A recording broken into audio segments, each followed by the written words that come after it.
Thank you. We have a couple more items. Appreciate it. But yeah, however your legal counsel tells you to deal with that easement, we just don't want you to not have a buildable lot because of that shut. Thank you. Right. Thank you. Later. Thank you. Thank you. Take care. You too. All right. Sorry, we're on the agenda, so. Until I don't know how to run this meeting, any instructions up here. Commissioners' reports. I don't have any.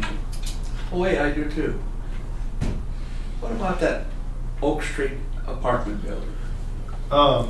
So when I talked to the developer there, he was never required to do any curb gutter or sidewalk improvements. He's still working on the housing now stuff, so I'm still keeping in touch with him pretty good. And he does tell me he has plans to get actually some curb gutter sidewalk.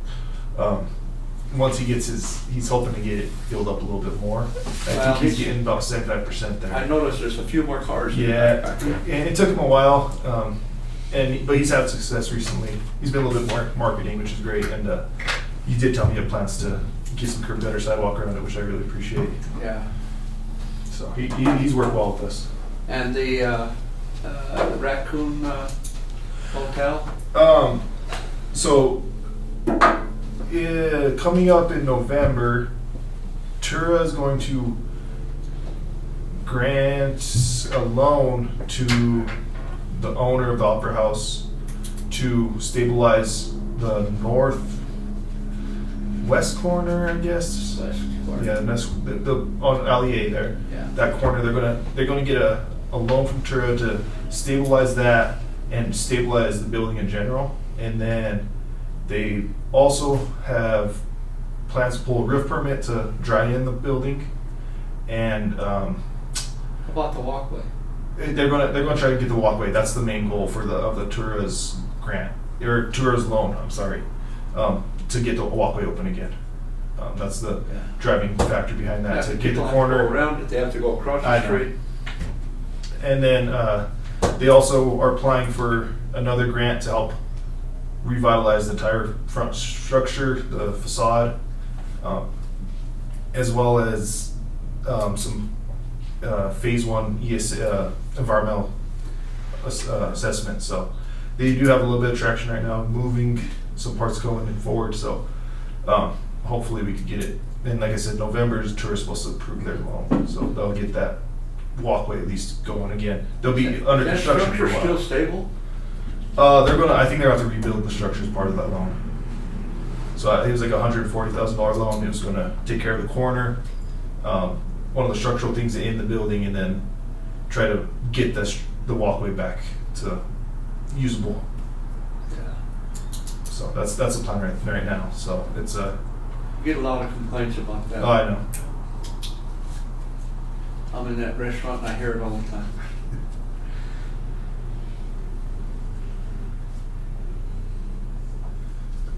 I don't have any. I got two things. I went by Westward Ho today and they had people working on it. They're tearing it down. That was very exciting. That's the Frontier. Yeah, at the Frontier. And then the other one is, I just saw the scoreboard, the new scoreboard for the soccer field at Central Park. I don't know when that went in, but that was this summer. So that's the third new scoreboard we've got just in the past 6 months. So they actually good stuff. They actually moved that one from Los Niños. It's never worked. Okay. It's never worked, and then they brought in someone to fix it, and I don't know who it was. It wasn't anyone spectacular. I think it might have been like a college student or something. And they got it running, and so they said, well, let's use it because they play soccer now at Central Park, so they moved it. Okay. So good Oh, I little thought reuse there. okay. Yeah. That'll look familiar. Yeah. Okay. Thank you. Michael, I want to thank you for. You did a yeah. great job. I will say this is it is been a learning curve for me because I have not dealt with something of a default of this magnitude for this extended period of time. So it's you're welcome, but it's actually I don't get to do the old planning stuff as much as I used to. in like the last, you know. I'm so pleased that we have a person that has the questions. Yeah. You did a great Those job. were good questions. Oh, Thank you, gosh. Daniel. You're welcome. I don't know if it was. No, I didn't mean to be we difficult. literally had a phone call on Friday because I was like, oh, I know that this is going to come up, and it's legitimate. So I appreciate the thoughtfulness of the inquiries, and again, you're the questions are spot on. I mean, you are granting a zoning request, so you are not incorrect in saying, whoa, hold on a second. But again, you have, if not for what's happening in the other PUD currently sitting out in town, Mhm. I would probably not even have had as much of an allergic reaction to letting it stay PUD as I currently have just seeing what has occurred there. So in a PD, the city has no. The problem is that even worse is that the zoning, typically when you do, well, not typically, when you do a PUD, you're required to file and record your zoning controls. Right. Those were never done with this PUD. Yeah. And so it's like 10 times worse. It's like not only do we not even have a zoning control document, but on top of that too, that again, you know, the complexity of having to tear apart title and then rebuild it. It's kind. I mean, it's. I'm a geek, so I enjoy that kind of stuff. But I mean, there was probably 400 to 500 pages of title work that I come through to figure out how all that stuff was.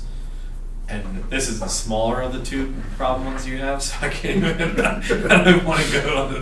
This has got to be the largest this area's had. That project, that total project, and probably one of the largest subdivisions we've had. Yeah, and you know, I think the applicant is wise in taking a very slow, phased approach on this. The public comment on the economics is spot on, and so I think they're minimizing their risk by just doing a very slow approach on this and taking it one phase at a time. So you can't fault them for not, you know, and I mean, traffic studies and full-blown landscape designs for 180 acres that is going to be literally obsolete in 2 years again. Right.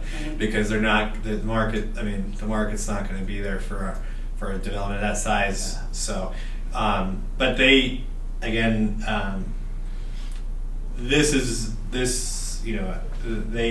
I will commend Ray's team for putting forth the necessary resources to clear up the default. Because I think, before Nick's arrival and the past two planners, I sat down with a variety of different buyers that just weren't willing to take on the necessary requirements to clean it up. And the problem is, until you just have to. You have to finish first clean up the mess before you can start doing it again. So. Well, we're on a road then, huh? Well, yep, we're getting through. The other thing that, we'll go to staff comments here. So on the agenda, I'm going to jump on, sorry, because I'm talking now. So I might as well just conclude that. So the other thing, just so you're aware of, is that the city did receive a dual planning capacity grant. What was nice about that, basically it's an extension, the state Department of Local Affairs has recognized that the progress that is made, not just in Trinidad, but of their planning programs that they've done for housing in the last 3 years. They actually, through Proposition 123, reauthorized additional planning dollars, and the city was the benefit of additional planning dollars, which is, they actually are allowing amended contracts to just continue on with your existing planning liaisons if the city so chose. So what's great about that is that the city was able to do an extension of my work for you, so through 2026. Oh, So it's a great tool that the city or the state is using, especially for my clients, because I only represent rural clients. You know, these rural places that don't you know, that don't have the planning capacity for these more complex applications.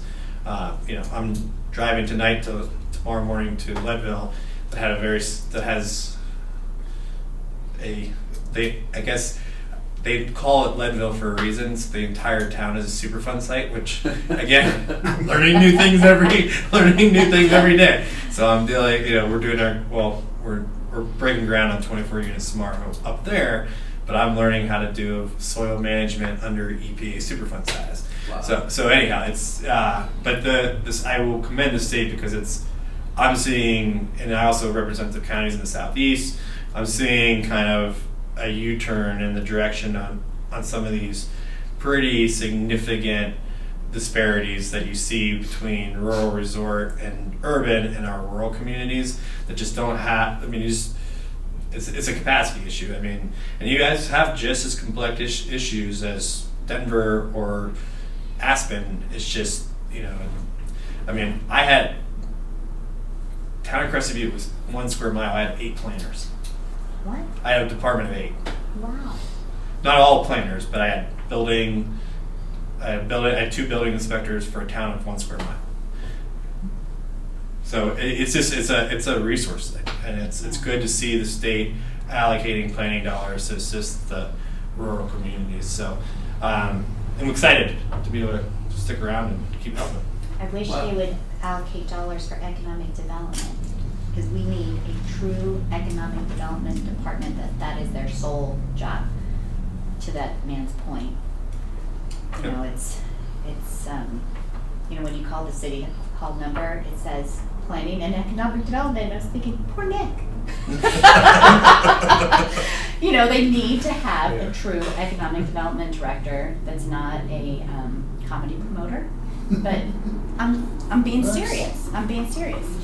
You know, that is their full job. Pueblo, we have lost so many things to Pueblo, and now Walsenburg. And you know what I'm talking about, like not being able to get a spur. Mhm. That's killing us. And I don't know how the city could play a part in making something like that happen, but we just lost 600 jobs, potential of 600 jobs, because we couldn't get a spur. So, I don't know. I would love to know if there's money out there that they could bring to Trinidad so we could hire an economic development director. Is that something that's out there, or is it just in the planning? I don't. I try not Are to they talk. They're just 2 different things. They're totally 2 different things. Yeah. Yeah. I don't know. I'll be real blunt. Yeah. I don't know what I don't know. So. Yeah. Because we could have so much more planning going on. I mean, I've done economic development in my career too, but all my economic development has been very centered around tourism, because I've lived in rural resort communities and been the planner there. So, but you are correct that the missing link to really making the turnaround is a major employer. It'd be great. Yeah. All right.